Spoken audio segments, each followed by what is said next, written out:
I love the Force. I wish more people understood it. I wish I fully understood it. I'm just gonna go with the Silent Hill 2 explanation that it's a dog in a control room. It's just 3 Yodas in a trench coat. The light Yoda, the dark Yoda, and the balance Yoda. Balance is on top. It's like a red Yoda. It's like a green, red, and blue Yoda. In Yoda's mind, there's 2 Yoda wolves.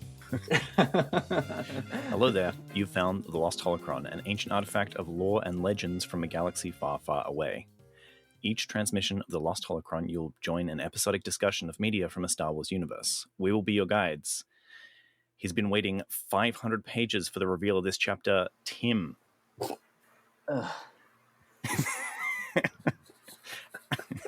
And that's the episode for this week, guys. This has been the Lost Holocron. World building in the margins of the book is Kyle. I sleep with one eye open, gripping my pillow tight. And writing his own space opera novel with blackjack and hookers, we have Scott. Bite my shiny middle ass. And I'm Stuart. We will be covering the material up to and including Chapter 24 of Dark Force writing. Kyle, what's happened so far? Leia Organa Solo captured one of her attempted Noghri abductors on Kashyyyk. In the interrogation, the operative Khabarakh identified her as Lord Vader's heir. Leaning on his people's reverence for Vader, Leia offered Khabarakh his freedom in exchange for a solo embassy on his home planet. At the appointed time, Leia travels with Chewbacca and C-3PO to Endor in the Millenium Falcon. They transfer to Khabarakh's ship and he takes them to the devastated world of Honoghr. They try to avoid Imperial detection, but after concealing themselves among Clan Kimbar, Khabarakh's ship is confiscated.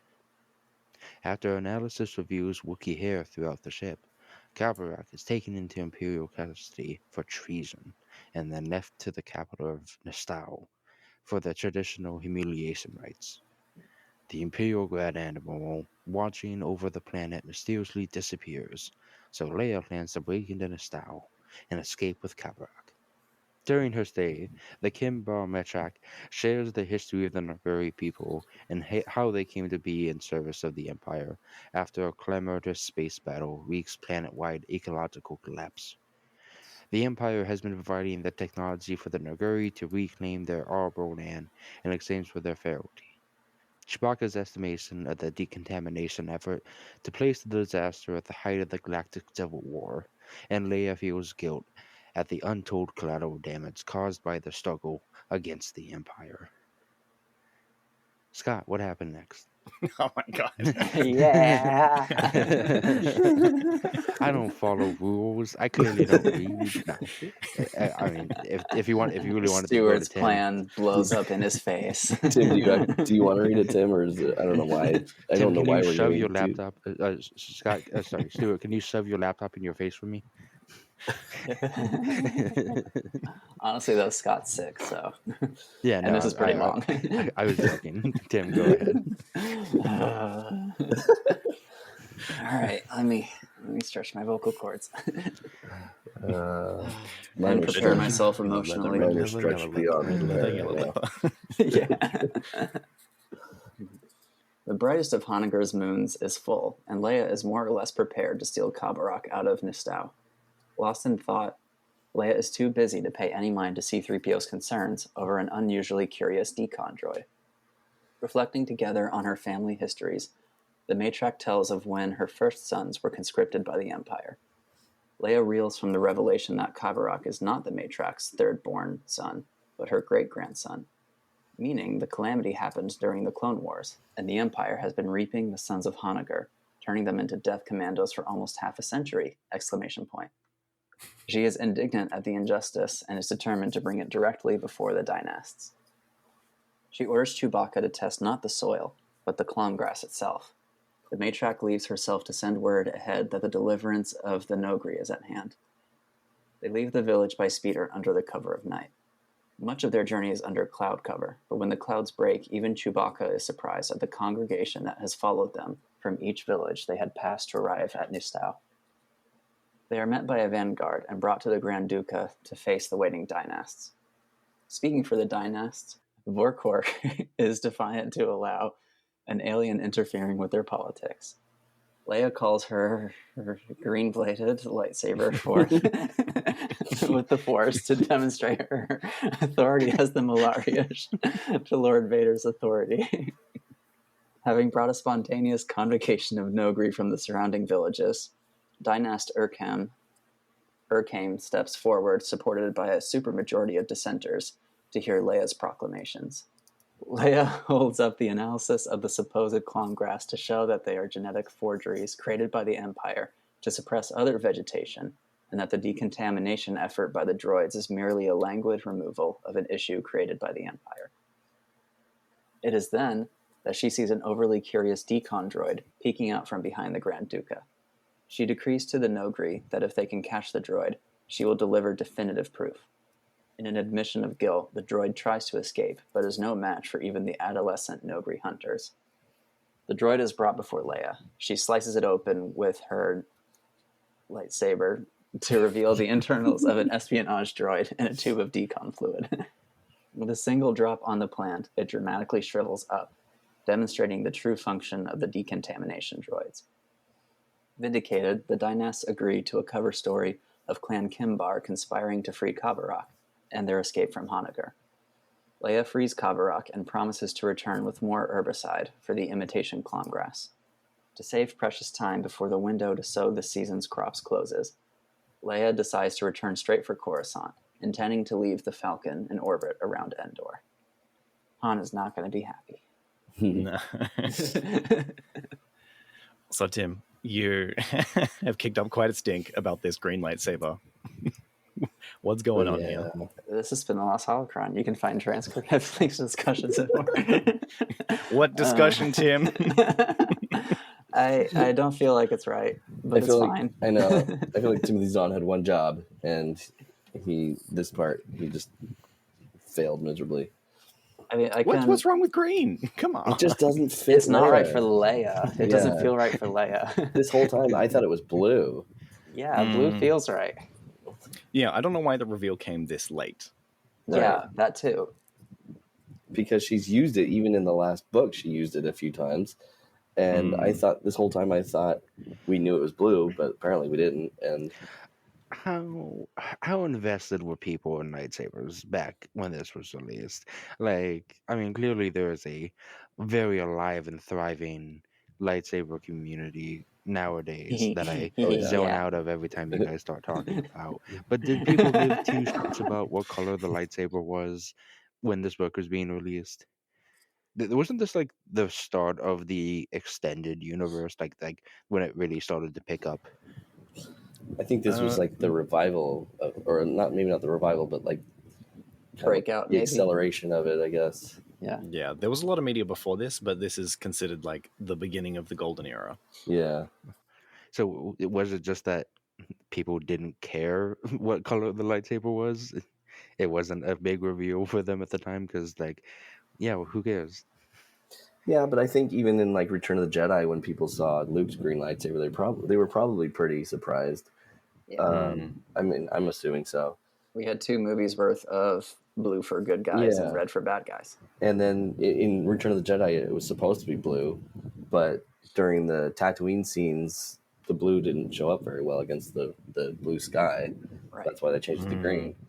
So I did find a discussion though between George Lucas, Lawrence Kasdan, and the director Richard.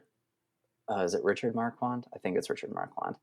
I know his last name is Marquand, but they were discussing like potentially giving Luke a new lightsaber and like whether it had to be explained or not.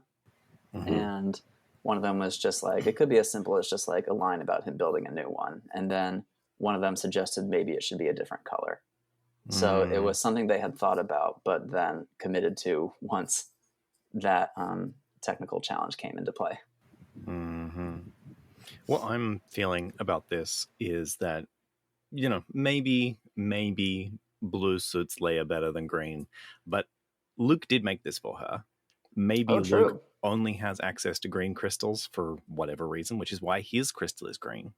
But then also she's supposed to be demonstrating her right or her pedigree as Vader's Maleri Ush, which we'll talk about in a moment. But what if Vader's original color was green and now she has a green crystal? But then that also means that in Return of the Jedi, when Luke shows his new lightsaber, the one that he constructed, and oh wait, no, that can't work because because he receives his father's lightsaber, which is blue. All right, never mind. That's but where I was going no, was I'm still that, with you. Keep going. that maybe it's more of the significance of like family in this in this instance, because like, wouldn't it be really funny if it was actually a red crystal and she's demonstrating that, look, I'm the heir to Lord Vader, here's my blood red lightsaber. I mean, she does get a red one later in the EU. So there's this confusing thing where it's like, would they, let's say she whips out a red lightsaber, would that mean anything to these people? Because how many people know about the Jedi, and what they know about the Jedi constantly seems to ebb and flow. Like either they're the most known military task force, or no one's ever fucking heard of them, and some people just straight up don't believe them. Yeah. I think it really depends which population you're talking to. Greatly exaggerated. I guess in current canon we can say for sure that Jedi care about lightsaber colors, because they would have to know that white means a purified one and that red means this should not be happening. But like, if red, if white was so coveted, why aren't they trying to purify their own lightsabers from the naturalistic blues and greens and yellows and because there's no need to. It's already. I think it's like red and blue and green are already pure. Red is tainted, and to re-purify it must be white. Red is the trauma. So white is the trauma recovery color. Right. White power. No. Does that mean that like their commentary on trauma recovery is that you never like get to be normal? You're always tainted to be some. I mean, no one ever goes back to 100%. Yeah. Some of us just get funnier. White. I think white is like the albino saber color. All right, I need to call my therapist. But like, I don't know. I think it was more impact. I think color mattered less in this, and that's why the more show of her worthiness to be the heir of Vader was that she used the Force to summon it to her hand before she activated it. I think that was much more impressive than the color of it. I think she had it hovering in front of her. She didn't actually touch it until she deactivated it. That was cool. I like that. That was really cool. We need more of that. Yeah. And then what I like after that is that when she deactivated the lightsaber and was like, and now the decision is with you, she gave the lightsaber to, what was his name again? Oh, yeah, one of those. Head asshole. I'm pretty sure that was his title, head asshole. Grand Dookie. I knew it. I'm surrounded by assholes. First class major asshole. I knew it. I'm surrounded by assholes. Vorkorn. Major asshole. Vorkorn. That's a fun one to say. Grand Dookie. Vorkorn. And then we have this other guy, the Urkham. I say Urkham. But let's see how many pronunciations we can get out of it. What is it? I mean, we've got an apostrophe in there, so it's got to be 2 syllables, right? Urkham or Urkham. Urkham. I like Urkham. Vorkork. Urkham. I'm trying to find it. Urkham. Ear Kaham. You're kind. You're Kind. kind. I like your kind. Erkheim.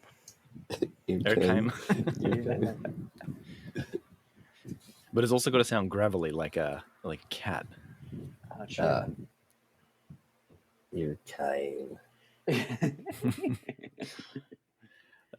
We saw came You in can- about chapter 10 when they first went back to the village with Khabarakh tried to sneak into his own home, and then he was taught, because he is the leader of that tribe, the particular tribe. Khabarakh's tribe's name is Kimbar. Kimbar. Thank you.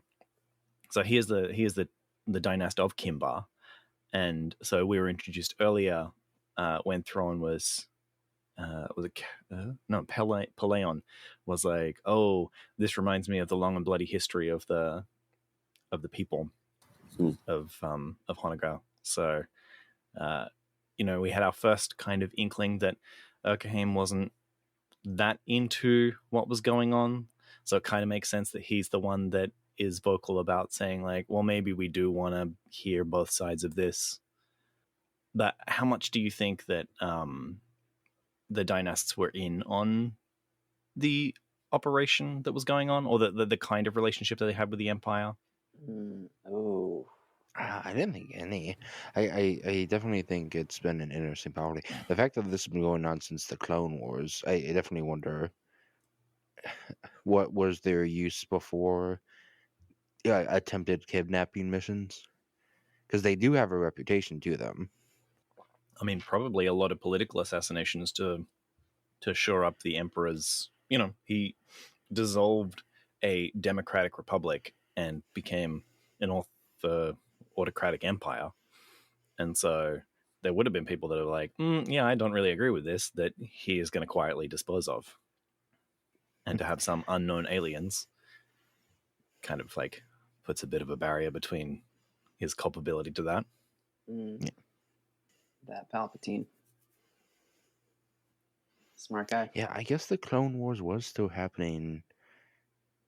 I'm trying to think of when the gap was, because like I thought there was a little bit more of a gap between the Clone Wars and Anakin turning into Vader, but I guess not. Oh, this is also like a different universe. That's true. I forgot. Yeah. So maybe he'd be like, I don't know whether it's clear, because I asked before that, was he in a suit when they first met her? Is that why they understand her scent to be of his line? Like, Yeah. it's not quite clear, but it's interesting. Because I think in Legends we don't actually have his fall, do we? Oh yeah. No, we In do. Legends? Revenge of the Sith. No, in Legends. I mean, not canon. Yeah, Revenge of the Sith. Oh, that's actually considered Legends? Yeah. Legends is the okay. crossover of the timelines. Yeah. But no, okay. there's like Rise of the Sith and But I mean, like, as of Labyrinth 1992, People. we don't have his fall. Right. Yeah. Oh, This is not at this point, no. Yeah, this is the Zahn timeline. Yeah. Yeah. So yeah, Stuart could be on something where maybe he was not in the robotic suit when they first were introduced to the Noghri. Yeah. Maybe that came later. Yeah. It might not even been a robotic suit. It could have just been a outfit that he wore. Yeah. Maybe the reason why they could still tell that, oh yeah, you smell like Vader, is because he wasn't mostly charred flesh underneath. Well, I mean, even Obi-Wan though in Episode 4, doesn't he say like he's become more machine than man or something like that? Yeah. So I guess during the Clone Wars, he would have known him more as a man than a machine. I did wonder when they said she smelled the same as Vader, because I immediately thought of like Vader in a suit. It smelled like WD-40. It was during the interrogation in the last book. Yeah. Yeah. So I think it makes sense that it would be before Vader was in the suit.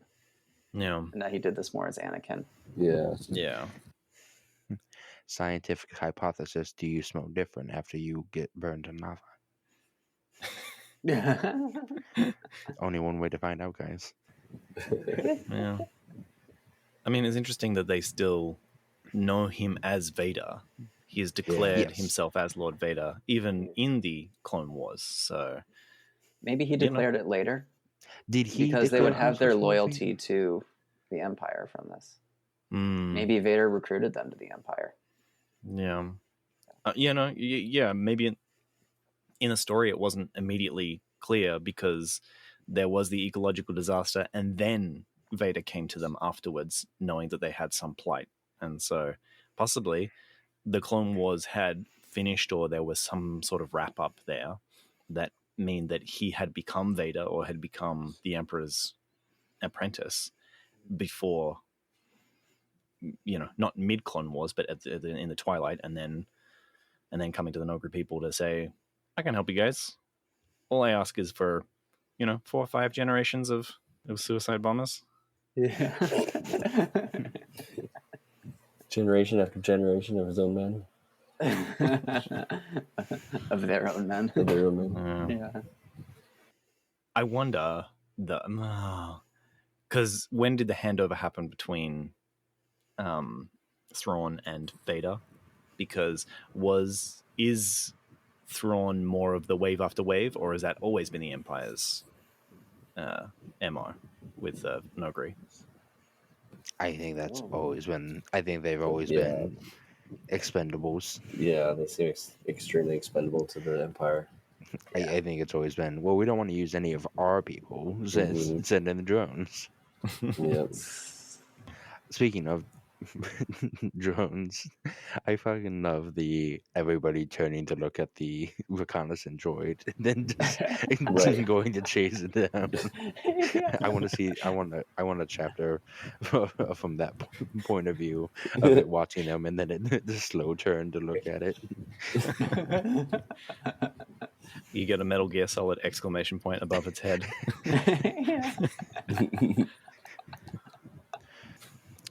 I feel like potentially Leia going to get the whatever, I forget what she's getting specifically, whatever, to help with the crops. It could have waited. I understand there's like a deadline, but to like get their crops finished for this harvest, but like I don't know, they just bring them some food. Like if get their crops sorted out at a later time. Yeah, that probably would make, give them some ration bars or something, because that would probably transport a lot easier than. Like, let's make sure your land is still absolutely viable and not being absolutely devastated by whatever's going on still. Yeah. Do you guys understand what happened there with the demonstration? Because like my first reading and possibly my second reading, I was a little confused about why that was so definitive as to be proof.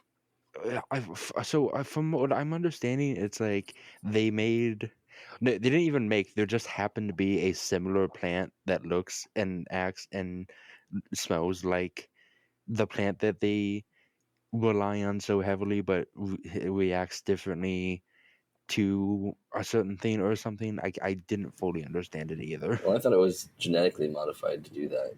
It was genetic. Okay, it was okay. Yeah. That makes more sense than there just happened to be one that looked like it. Yeah, no, it was genetic because it was also genetically modified to sabotage the soil, basically. You're telling me there's GMOs in Star Wars? GMOs everywhere. There should be GMOs in more places.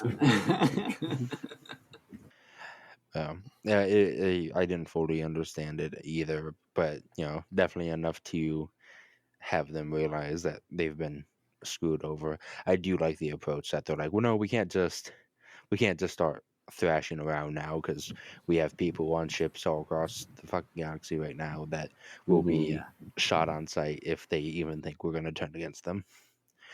Which just makes me think, like, what are they going to do? I mean, they even said don't let them know what's going on either. Right. So it's not like they're organizing a sudden, galaxy-wide Julius Caesar event. Yeah. Oh man. Yeah. What's Rook gonna do? I think he's gonna stay loyal to Thrawn. Yeah. Something tells me that he knows what's going on. He's got to be close enough to the center. I think there's some of them that are just like, they're just in too deep to the pie. Yeah, I do think a lot of them would probably stay loyal to the Empire. probably mostly out of convenience, but I'm going to say Still that those tasty. are the ones that I slaughtered in Jedi Academy. yeah, they were. Yeah. But yeah, why is it that it being poison or herbicide matter in that? Why is that definitive proof to her story? Because it perpetuates the fact that they're not like they're grooming the soil basically to keep it basically toxic so that they can't grow anything. Mhm. So that it's like the Empire is intentionally sabotaging their world so that way that they'll have an excuse to stay loyal to them because they believe that the decon droids are doing the work basically to try and revitalize their homeworld. It shows that what's actually being done is different from what they're being told. Right. Yeah. And that's what I got on my later readings, is that it just demonstrates how simple the problem is rather than it being effective on soil or anything like that. So Right. I did feel like that point was easy to miss. So like, why is this so definitive in terms of indicating what she has to say? I guess it's more just the fact that they're like, yeah, they're really dragging this out. It actually could have been taken care of already, but they're just stringing you on. Yeah. Like I told you, I could make one of these an hour. I really make 40,000 an hour, and I've been slowly drip feeding you to you. Man, guys, I loved Leia in this chapter. No, very strong character in this chapter. I enjoyed her speeches. I enjoyed her shows of power and her diplomacy. Really stood out in this chapter. My words are not of discord. My words are of treachery. Like, I like that. That's cold. That was good. She is such a good propagandist as well. Yeah. Because like at some point she says that will you hear me or will you choose death? And I was like, is she threatening them herself because she's holding the lightsaber in front of her with the Force? Right. Or is she saying that you're going to be killed by the Empire by not hearing me? I think it was more just like it's more of a life of servitude and you're basically being driven into the grave by the Empire. Yeah. Yeah, I think that's what it is. I don't think she was challenging all of them in combat. Yeah, Come she at me, knows she bro. couldn't take them. Yeah. Yeah. And then there was some time earlier that like she was like, oh, they're going to steal my children. And I said, what are they going to steal them for? I don't know, but it's got to be evil. I'm like, huh? No, hang on. Just because they're stealing my children doesn't mean it's a bad thing. I mean, it's kind of just a bad thing from the out, but like she doesn't know why she needs to steal them, and like she's that's what she should say. It doesn't matter. It's my children. Yeah. Yeah, they stole my children, but hang on a second. Let them cook. Let's see what happens. So, speaking of her children, how about her being a great grandmother? Oh man, I love this reveal. Yeah, this is a good reveal. Timothy Zahn is very clever. In one of his short story collections, was it Cascade Point? There is something that works similarly, that he gives his like thoughts about his own short stories after that, and I quite like that about the collection. There are a number of them that are very worth the read in that collection. Cascade Point is that book. Cascade Point. Yeah, Huh. I think I'll send you the. And that's the like name his again. original, one of his original ones, right? Yeah, it Not seems Star to be a Wars related? collection. No. It's originals. They're collections of his short stories that I think he mentions that these are the first ones that he's ever sold. So it's like early career stuff. But he does something very similar with language that kind of is a little bit ambiguous. And when you look back at it at the end, you're like, oh my God, that is like, it was right under our noses the whole time. Mm-hmm. Oh, cool. And I feel it gave me very good, good association between this and, the third son. Yeah. Being the great grandson. Yeah. That was a real excellent reveal. And a good way to like demonstrate how much time has passed as well. In like, this isn't just 7 years; it's been 44 years. Yeah, and I feel like it's a good way to kind of portray a cultural difference in the way one species speaks, like the classic basic versus another species. Mm-hmm. Because they may not have had the word great grandson or great grandson, etc. You know, she says third son, we think it's her third son. We don't think it's like third generation. You know, that was pretty cool. Solid reveal. I really enjoyed this chapter. Probably one of my favorite chapter. Yeah. Maybe. Yeah. Maybe. If it weren't for the green, it'd be a favorite of mine. Since we've been circled back around to the green, why don't you think Leia fits with green? Because it feels wrong. That's it. Okay. Yeah. So you hate green lightsabers. You hate orange lightsabers. What lightsabers? No, I don't hate green like? lightsabers. I hate green lightsabers with Leia. Now, something about it just kind of like doesn't feel right, because I feel like it, in some ways, makes an association between her and Luke, and I see them as two very different characters. Yeah. I see her as being more in line with Anakin in personality, and so I kind of think more of Blue in that case. And I also think she's kind of the character to portray more like stability and trust and protection, which blue feels like a stable color. And I think like in some cultures or like marketing psychology is considered to be like a sign of trust or stability.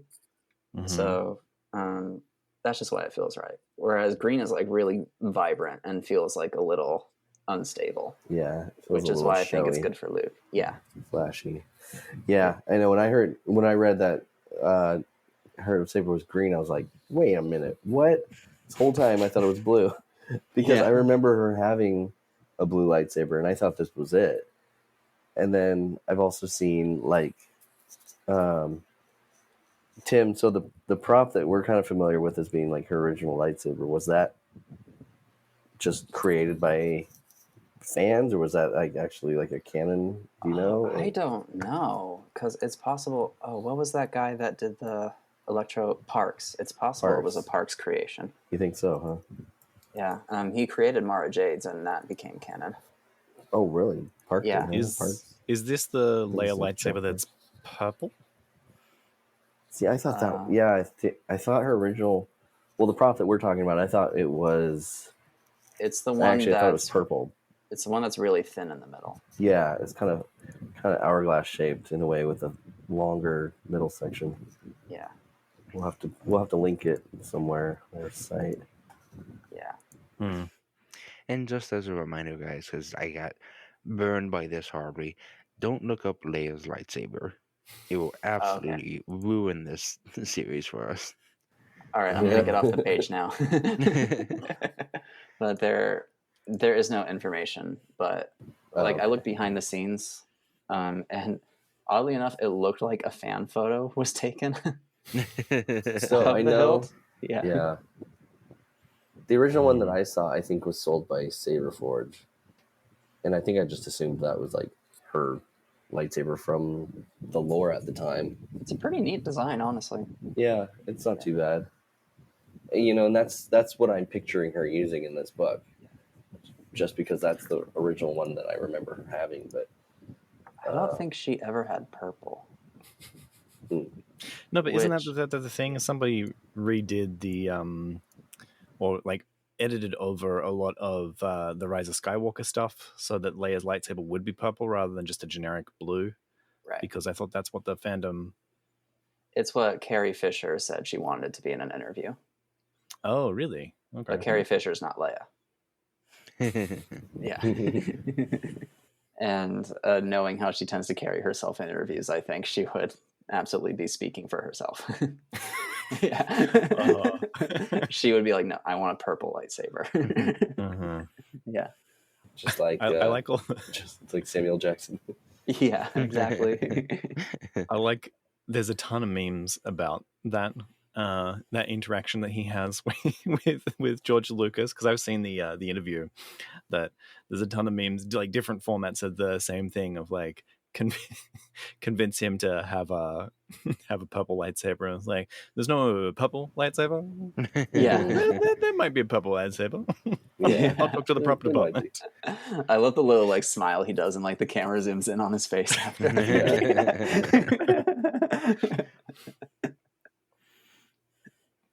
That's such a good behind the scenes moment. It's really good, and I honestly kind of wonder if it was staged. Yeah. Oh, maybe, because doesn't George Lucas do that? He stages, he staged that thing about Mara Jade, right? He does a lot of, like, don't tell me about that fucking lady. Yeah. Wait, what? I haven't heard about that one. Oh my gosh. It's a good clip.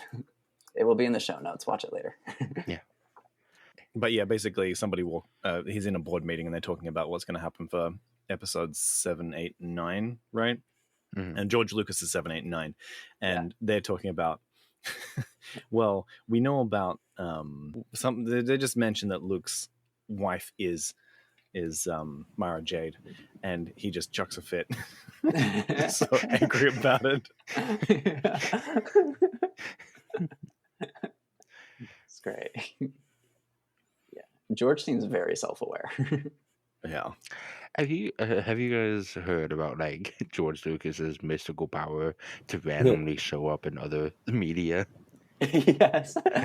Like he just consistently randomly shows up in the background of random things. It's like videos of like him just walking behind someone to go into a bank or something, and then there's this. I think it was in a hotel. Yeah. It was just him consistently showing up randomly.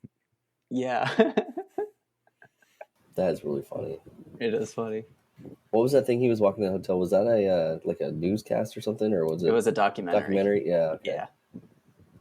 Completely unrelated. Right.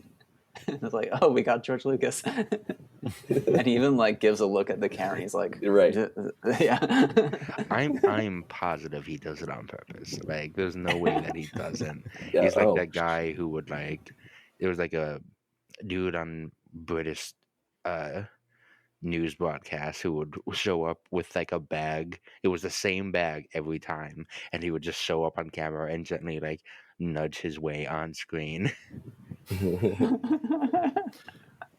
Does he pull different items out of the bag, or no? It's just always the same bag. Like he just always had the bag with him. I mean, honestly, how many bags do people have? It got to the point where like there's compilations of it, but I got to the point where like 6 or 7 times in, like there's like a security guard coming up to stop him, be like, "Sir, you need to leave." So Tim, I don't know if you saw the picture I sent, but oh no, it's a little different than what I remember from like I think Saberforge. I think it was Saberforge. Oh yeah, that's not quite it. But I like this one a lot. Yeah, it's a lot. I think I like this one better. Yeah. I do like this one a lot. Rebel Princess Saber. This looks very cool. Do you think this is? You found the other one? Oh yeah. This is what's in behind the scenes on Wikipedia. Yeah, so that's what I remember. Yeah, that very much looks like a photo of a fan replica. Yeah. And so we might be onto something with it being a fan creation. I think Yoda's hilt was a fan creation too. The one that ended up being in episode 2? Yeah. Oh, interesting.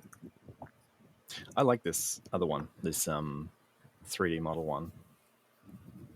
Yeah, I actually really like that one a lot. Yeah. I like the kind of the subtle curve to the bottom part, the grip part. Kind of how it tapers down. And then the top area is just, it's more elaborate and interesting, I think. Yeah, the fin on the back of it. Yeah, cool. I like that. Yoda's was, and then it looks like a trigger on the opposite side as well. Yeah, I like that. Nice. Yeah. So this Dooku hilt that I have, the bottom, the lower trigger is a switch, but then also the top gold part is also a switch. Yeah, the gold one might be for install reasons. Could be. Yeah. I don't know. I like to think that maybe I could use this one as like an auxiliary switch. The top. Ooh. The gold part on top. Yeah, that's probably what it's best for. I hope so. Yeah.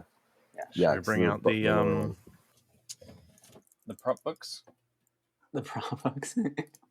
What do you guys think about Leia's lightsaber design in canon? Let me get a reference image. You mean from like Rise of Skywalker? Yeah. I don't know. I Very mean, honestly, divisive. yeah, I'm not the biggest fan of it. I feel like it's a little too showboaty for her. Oh, why was this so tiny? Smaller. Wikipedia sucks. Finally, something we can agree on. I told you those fan sites, they just want to show off. They're not interested in like making it accessible. Yeah. That's true. That's very true. I like trying to find a good photo, and I keep realizing that my standards are way too high. Okay, here we go. I found one Because it'll be things like the Disney World version. I'm like, I can't share that. That's nowhere near. False prophets. Tim, I found something you're gonna interesting. love. Oh no. See, hopefully that works. Wait, Yeah. I'm not looking at Wow, this is the most accurate lightsaber I've seen. Wow, I'm so impressed. That's a horrible replica. Oh, Tim's taking his jacket off. He's gonna fight me now. I know, right? There's like an extra ridge on the emitter. Oh my god, don't the even know. proportions are It's all just wrong a- on the neck. The proportions No, I are wrong know. on the pommel. There's no mother of pearl inlays. What the heck is this? Who sells that? We need to report them. I thought you'd love the green blade on that one. Yeah. It's from eBay too. You could probably buy it. It's also supposed to be copper. Yeah, see, I'm not crazy about the color, and I think the mother of pearl inlay is a little too showboaty, flashy. I mean, it fits with her whole like she's a princess, but she just doesn't seem very like she doesn't flaunt it. You know, she's not like Queen Amidala, how she's like wearing all that crazy outfits and stuff. Then again, we did see her mostly dressed in wartime. Yeah, well, that's Yeah. true, but Her actual taste could be different. yeah, I guess. Like when she glams up for the medal ceremony. I mean, that could be ceremonial, but Yeah, that's gotta be my point. yeah. See, I mean, the only time with we- basketball shorts. Maybe. I mean, like when they were on Hoth, that was probably the closest thing to what would have been casual wear for her. Because I mean, even if we consider at the end of Return of the Jedi, she's wearing somebody else's clothes given to her by the Ewoks. Good. She put effort into Yeah. her hair, though. Where did that dress come from? From the many people that the Ewoks eat. Yeah. Scott, in the visual dictionary, that little activator at the top is a thumb trigger that can shorten the blade instantly for short-range surprise attack. Oh, that's cool. I love That's it. really cool. Sounds exactly like something Dooku would do. Such a good lightsaber. It is. Yeah, this is always one of my dream hilts. Hold up. Can you show me the elbow joint on it? Okay, that's the Revenge of the Sith version. Oh, okay, nice. Yeah. What's The- different about it between that one and episode 2? In the Attack of the Clones version, it's a matte gray instead of chromed like the rest of it. Yeah. Yeah. So this is actually on this particular hilt, I think it's just the bare metal, whereas everything else is chromed, but a lot of other parts are chromed. It's beautiful. Yeah. And then this grip is actually like a hard rubber, which is really nice. Oh, that's so nice. Yeah. So, Kyle, are you glad that you asked about lightsabers again? Something. I don't know. Who's Matt Gray? Did He you was a design Jedi that? Master that was killed in episode. I don't know. Yeah, which one? Yeah. I've definitely watched all the Star Wars movie. I know who you're talking about. My favorite one was that guy in the robe. Well, my last lightsaber thought is I would have accepted yellow for Leia. Mm. Oh, Interesting. Huh. No, I probably wouldn't have. Yeah. Yeah, I think blue is really the only one I would have expected.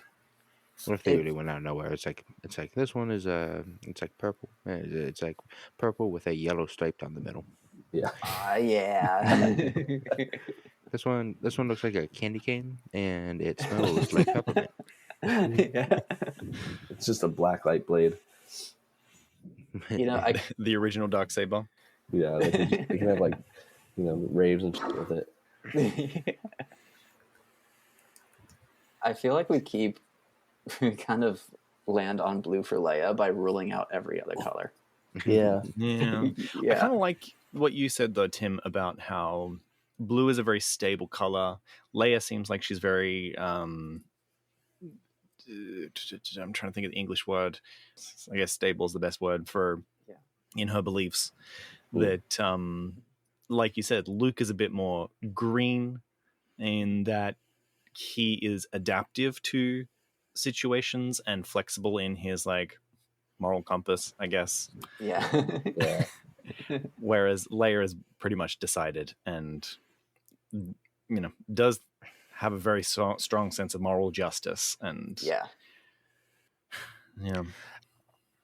I do like what I can't remember who said it earlier, but someone was like, yeah, I think Luke is just working with what he has right now. Does he know where to get kyber crystals and how to harvest them properly? Like, we don't know what he knows.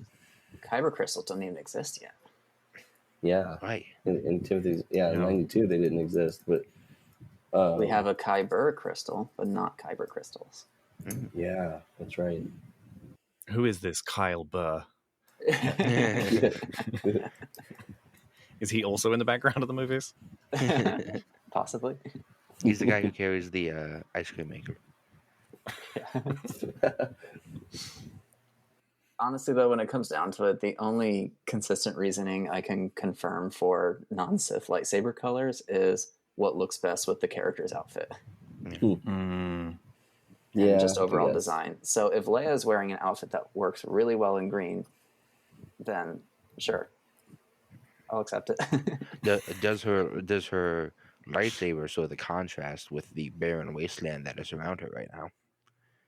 Oh, ooh. What if she's surrounded by trees and the green just blends into the background and they have to change it to blue?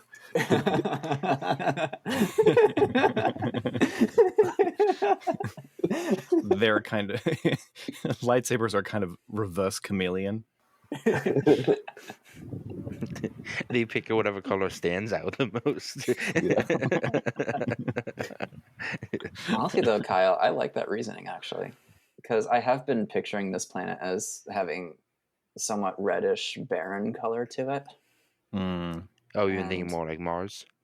Yeah, like Mars with grass. Yeah, I think I was thinking more of like a yellow tone. I'll take you to the Australian outback, and that's probably what it's more like. It's like an Australian dried grassland. Yeah. Yeah. So yeah, green would stand out in that. It'd be a big contrast. I wonder if it's also supposed to be like symbolic as well of like the greenery that she will restore to the world. Could be. Yeah, sure. Yeah, I like that. Yeah, because I kind of I think of life as being kind of like green in color, and the Force is supposed to be like, connected with all life in the galaxy, and green is kind of like a emblematic of the Force in a way. How did you feel about her saying that, like, oh, the Force is with me and this must be the thing of the Force? And in a previous chapter, I think, was it a previous chapter, that she was like, oh, the Force is with me, but maybe not the Force that of the right side, or the which side of the Force is with me, or something like that. I was like, this is not how the Force works. No, it's not. That was like chapters ago, stupid. He can't remember what he wrote before then. I mean, but even still, the frustrating thing about it is that, well, maybe that's just how she views the Force, and replacing the word Force with luck in my head, the most recent time that I read this chapter felt a little bit like, oh, we got really lucky, and oh, wasn't it good luck that this happened? I felt like, yeah, okay, that reads a little better, but then also hides the hand of the author a little bit more, or like hides the plot devices a little more if you don't say Force. But Force is useful in a lot of ways. Yeah. Not just for characters, but for the writer. Yeah. Yeah. Space But magic.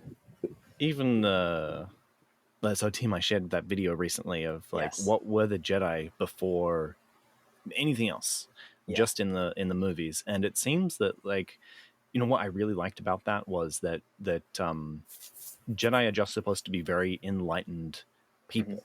Yeah. And it's not about their military prowess. It's about their awareness for the situation and what people need. And particularly the thing that resonated with me most was like when Luke said that, wait, I can't do this. I got to go back with my people. And like Obi-Wan Kenobi didn't try to convince him like, no, this is the best path for you. He gave him autonomy that he'd never had in his life. Yeah, I liked that point a lot too. And that video also made me realize so much like why Jedi have not been like that since then, because it's hard to write stories around. Yeah, it really is. And what I feel like the Force is supposed to be is somebody just listening to all sides of the situation. And, you know, maybe there's some like, you know, sixth sense intuitiveness to it.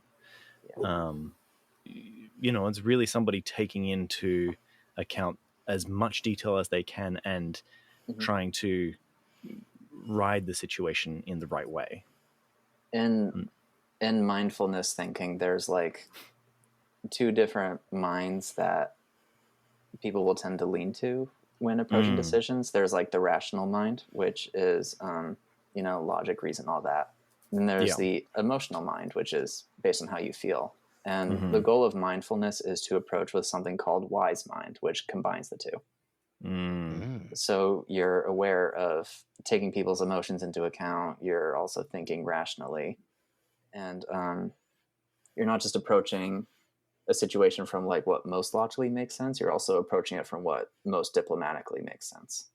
Yeah. Interesting.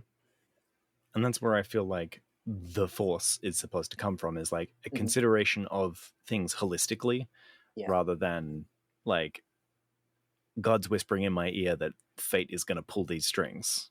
Yeah. Which again, we talked about before, like what feels very Eastern and what feels very Western. And that's that Easternness of like, I'm holistically looking at the situation rather than the divine being of all light is telling me this thing. Yeah. Right. I love the Force. It's great. I wish more people understood it. Yeah. I wish I fully understood it. Keep following this podcast and maybe you will. Yeah. We will slowly unpack it. Don't listen to anyone else. Just listen to us. They're false prophets. Yeah. You can't trust anyone. You can only trust what we say. I'm just gonna go with the Silent Hill 2 explanation that it's a dog in a control room. It's just 3 Yodas in a trench coat. The light Yoda, the dark Yoda, and the balance Yoda. Balance is on top. It's like a red Yoda. It's like a green, red, and blue Yoda. Yeah. The id yoga, the super ego yoga, and the ego Yoda. In Yoda's mind, there's 2 Yoda wolves. And by listening to both, he can be wise Yoda mind. Yes. Yeah. I think I had something else to say about that video, but it doesn't come to mind right now. I'm sure it's going to be referenced a lot now. Yeah, I gotta say, that's probably one of my favorite Star Wars videos that I've ever watched on YouTube. It's the same. Wait, which one was this? We'll put it in the document so everybody can appreciate what was said about it. And realize how you too can use the Force in real life. Cool. Any other chapter thoughts? Well, what do you guys think's gonna happen next? What do you guys think the next chapter is? Who do you think we're swapping to? We're staying with Leia? Everybody's going back to Coruscant now, so maybe we are going to get a showdown at the Katana Fleet. It's only what are we at? Chapter 24? Yeah. That still leaves 5 chapters of this book, and were Han and Lando last going to Coruscant as well? No, they were. They're trying to find that captain guy.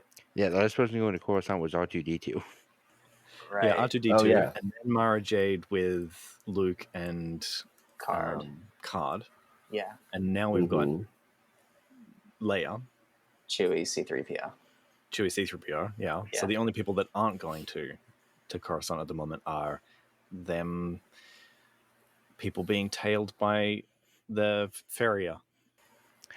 This is super small, but my brain's like it feels like this should be wrapped up in this book. I want Akbar's trial just to be wrapped up already. Like, it feels like it so briefly got brought up. I was like, oh, I thought this would play more of a part of the story, but not. He's just sitting in jail in this book. He's just sitting in the fish tank. The rubber bands on his hands. Right, yeah. I think he's need someone to walk by and put in some of the flakes for him. Big draw, yeah. Shake the flakes in there. When you get stripped of your rights, they really do dehumanize you in the Star Wars universe. Maybe the next chapter is going to be a trial scene where he's just in this giant fish tank wheeled out in front of people. Mothma's got her little gavel. They're putting the fish flakes in the tank, and they're going to have a giant pot full of boiling water. And well, yeah, he's either, I was just going to say he's either innocent or he's going into the crab pot. And so they're having the debate in front of him of like, is he guilty? Is he not guilty? And then Han and Lando are going to burst in at the last moment and say, wait. Yeah. We have new evidence. Wait, we brought the nutcrackers.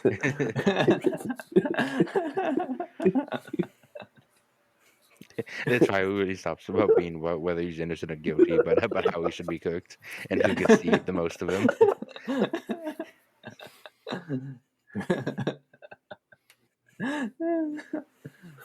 I think we should make lobster rolls. No, crab cakes. Everybody knows chandril and butter is the best way to have crab. To have Mon calamari. Yeah. What if they were a food source before they were conscripted? Explains the name. Yeah. I mean, all people are food sources. It's true. How do you think Noghri tastes?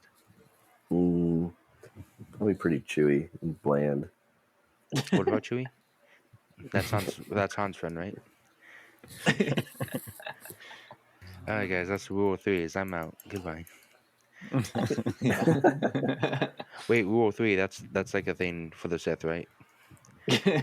Rule 3. Okay. Yes, the master, the apprentice, and the acolyte. Right. Yeah. Exactly. Okay. Can't forget the acolyte. Right.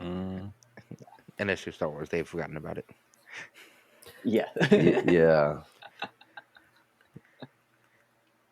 What do you think about Leia's flashback to her mother and crying, hearing that her mother had died? I forgot that happened completely. Did that happen this chapter? So did George.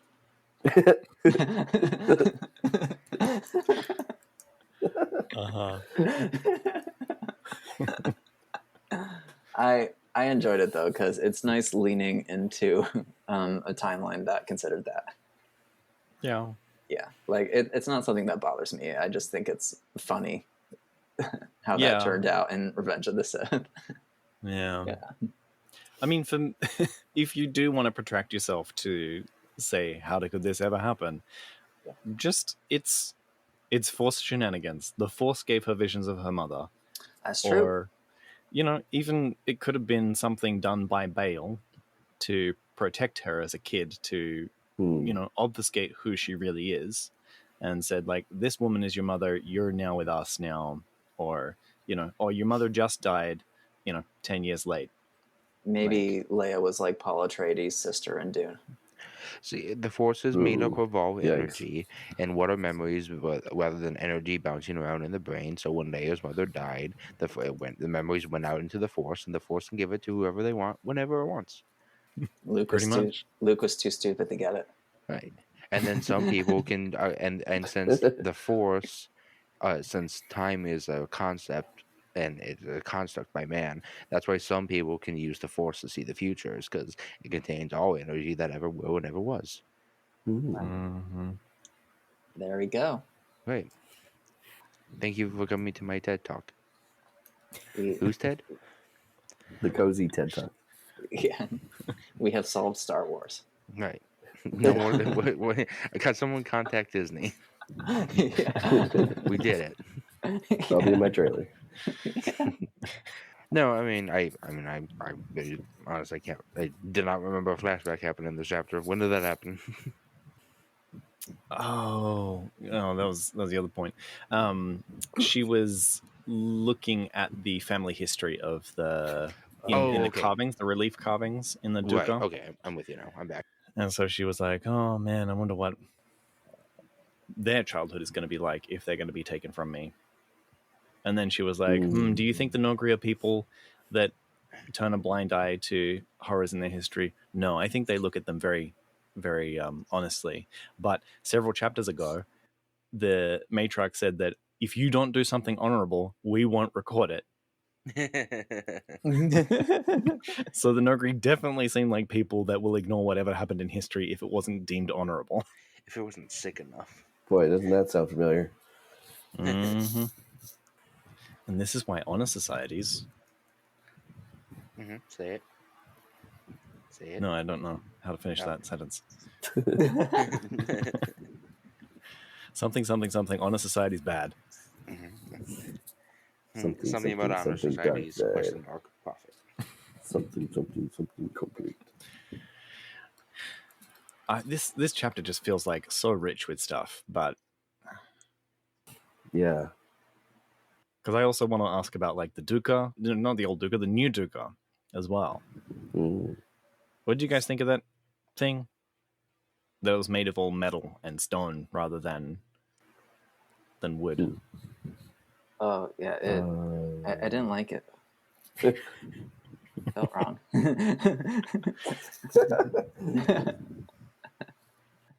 It felt like imperialization. Yeah. A very good way to put it. Yeah. You think it was the Empire's doing, putting it there afterwards, or do you think that the Noghri wanted to build a Duca? Because, they were separated, disparate clans before that would war, and now they're being forced to work together, joined together by the Empire.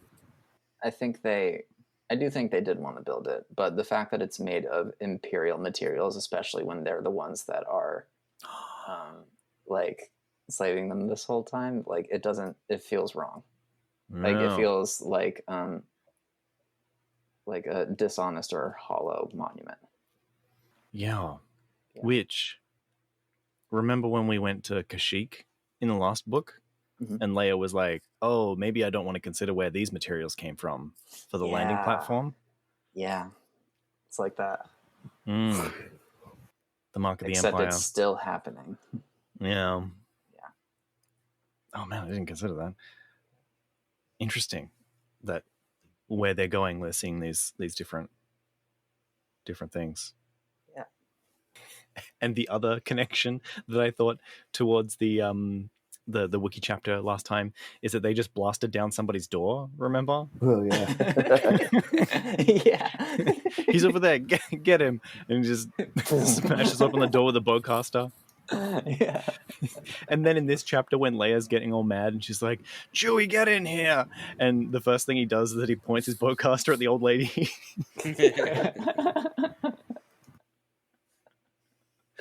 You just have to tell Chewie where to point and he'll shoot. Yep. He's got an itchy trigger finger. He does. Yeah.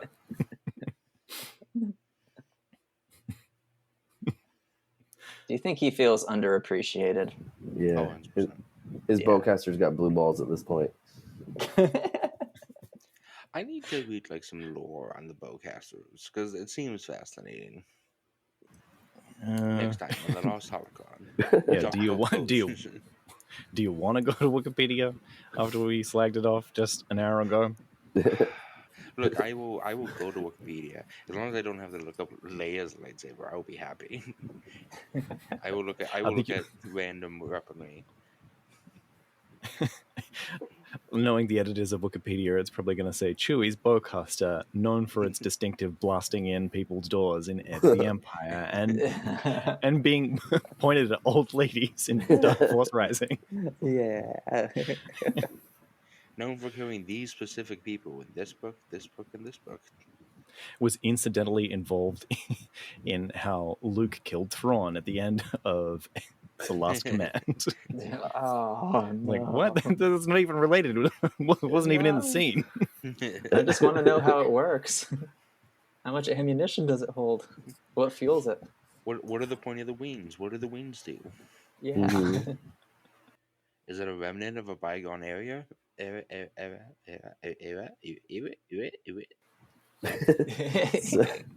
in the Jedi Academy and like I think in all the Dark Force Rising games, Jedi Knight and the Mysteries of the Sith, you could play with you could use a bowcaster in the game, and it was pretty powerful. But you could also you could charge it up, and it would like spread shot, and it would have like 5 or 6 bolts. Oh yeah, it does that in Battlefront 2, the original Battlefront 2. Oh, it does. Yeah. Okay, but then you could also right click on it, I think, and it would do a like a bouncy, like a ricochet shot. Yeah. I had so much fun with that. Mhm. Okay. I think I would just be satisfied with it's like, well, like Wookiees are larger, stronger creatures. They are heavier built specifically for them, Yeah. and fire more powerful, faster bolts or whatever. Yeah, I mean, if you got to get through all that Wookiee hair on the other side of the Right. blaster bolt. So, I mean, Tim, when you unlock Zalzabar in KOTOR 1? Zalbar. Zalbar. Yeah. When you unlock Zalbar in KOTOR 1, you get his bowcaster, right? Yes, and I never give it to him. No? What do you give him? I give him Mission's Vibroblade. Oh, yeah. Because he's better their at melee. stats Yeah. Mission. Either I get the bowcaster, depending on my build, or Mission gets it. Yeah. Because aren't their builds are swapped for their weapons? Yes, yeah. Which kind of shows how intertwined they are in some way. Yeah, I guess so. Yeah. But like in the tooltips, when you can unlock bowcasters, and I can't remember if it's in Zalbar's bowcaster as well, but it mentions how stiff the trigger is and how cumbersome it is, I think. Ooh. So it takes some effort. Yeah.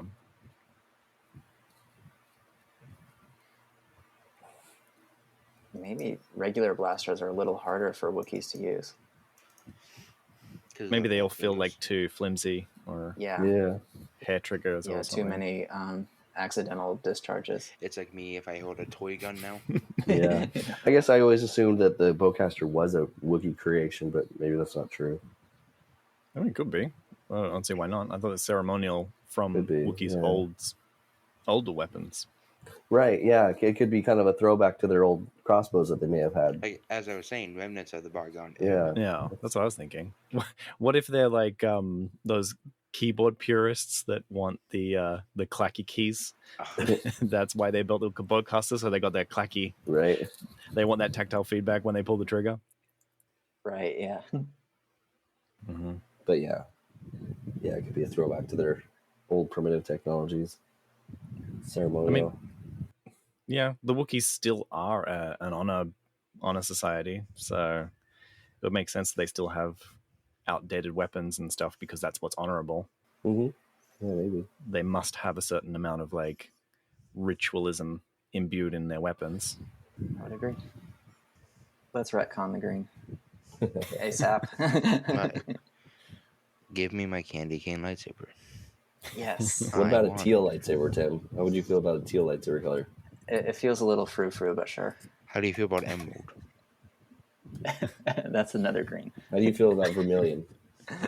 Or no, chartreuse. That's what I'm thinking. Chartreuse. How do you feel about chartreuse? Chartreuse. Yeah, vermilion's an orange. Sorry. And we already know how I feel about orange.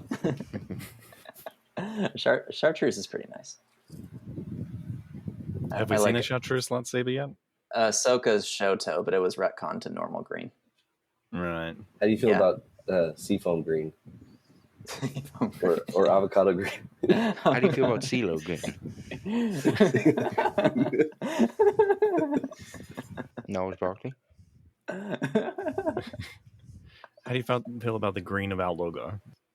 How do you feel about the novel with the Green Knight? Is that like Sir Did Gawain you see the Green movie? Knight? A24? Yeah, You the had a movie's kid great. before. I love the enjoyed it. movie. Yeah. Oh, I forgot all about that. For the green in our logo, I assumed it was more of a cyan. Do we have green in our logo? It's I it's thought an it was like ambiguous teal color cyan, depending on yeah. how. Yes. Yeah. Well, yes, but no. Yeah. Depends how finely you slice your colors. Yeah. My last comment is that that decon droid reminded me of Chopper. That when he got Yeah. spotted, he's running away. Yeah. Good old shop. This has been The Lost Holocron. You can find transcripts, links to discussion, and more at our website, lostholocron.com. While you're there, you can learn how to support the creation of future episodes. Read on, and we'll be waiting for you in the next transmission. We'll be honored if you would join us.